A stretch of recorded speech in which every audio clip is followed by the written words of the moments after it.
Hola a todos, bienvenidos a un nuevo video de este fascinante espacio. El día de hoy traigo un tema curioso y crucial para entender la historia reciente de Colombia.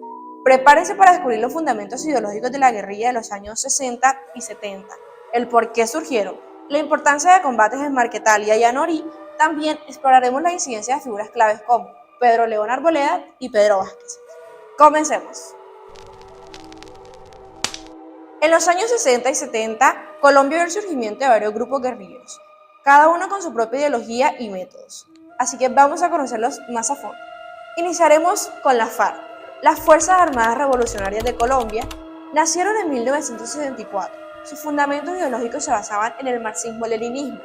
Querían una revolución agraria y redistribución de la tierra, buscando terminar con la desigualdad extrema en el campo colombiano. Operaban principalmente en zonas rurales y se destacaban por su estructura militar jerárquica.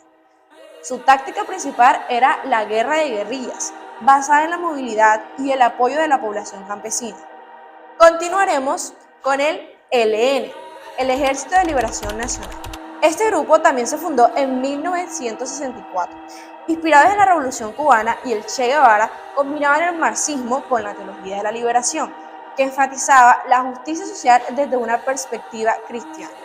Eran conocidos por sus ataques a la infraestructura petrolera y sus tácticas de guerrilla prolongada, buscando debilitar el Estado y las grandes corporaciones extranjeras que exploraban los recursos naturales. Para continuar, tenemos al EPL, el Ejército Popular de Liberación.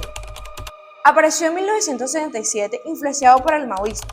Este grupo proponía una revolución cultural del campesinado, similar a la que se vive en China. Sus operaciones se concentraban en el norte de Colombia y daban prioridad a la educación política, tratando de crear conciencia revolucionaria entre los campesinos. El EPL se caracterizaba por su énfasis en la lucha armada prolongada y la creación de zonas de influencia. Seguidamente tenemos al grupo ADO, Acción Democrática Obrera. Se centraba en el sindicalismo obrero y el entorno urbano. Este grupo radical de izquierda surgió con una fuerte base en la movilización de la clase trabajadora, luchando por mejores condiciones laborales y derechos para los trabajadores.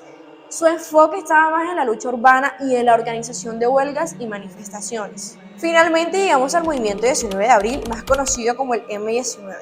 Este fue fundado en 1970 como respuesta al fraude electoral de ese entonces.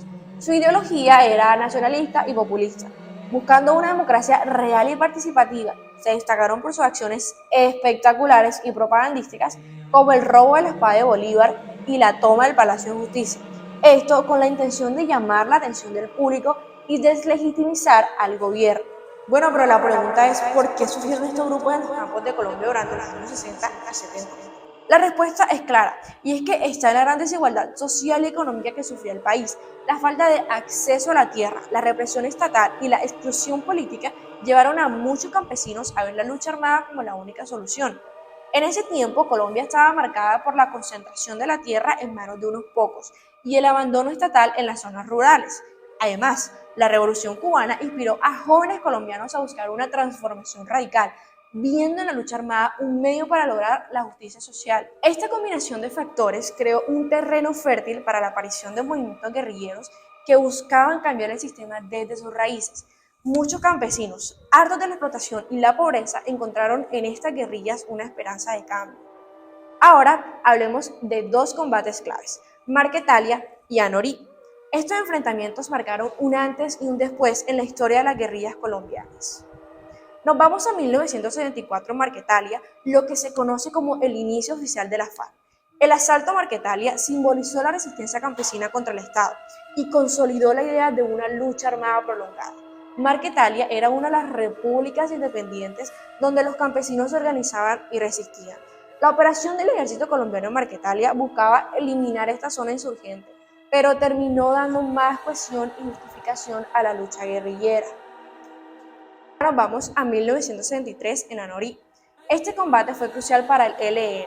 Aunque sufrieron grandes bajas, les permitió reorganizarse y fortalecer sus estructuras y estrategias.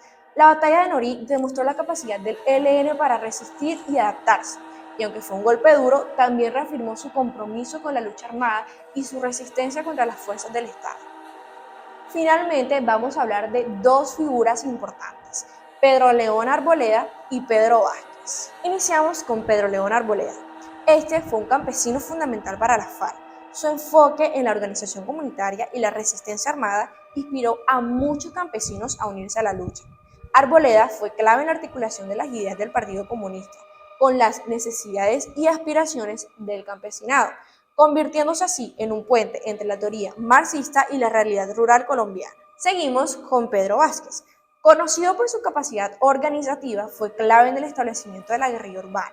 Su influencia en el M-19 ayudó a establecer tácticas que combinaban operaciones militares con propaganda política.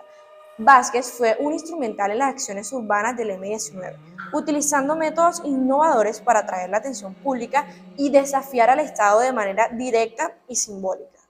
Y para concluir, podemos decir que los grupos guerrilleros de los años 60 y 70 dejaron una marca profunda en la historia de Colombia. Sus ideologías, surgimientos y combates significativos reflejan un periodo de intensa lucha por la justicia social. La influencia de líderes como Pedro León Arboleda y Pedro Vázquez muestra la complejidad del movimiento guerrillero. Y a través de las guerras de la paz de Olga Bear podemos entender mejor las raíces y el desarrollo de estos movimientos. Gracias por acompañarnos en este viaje histórico.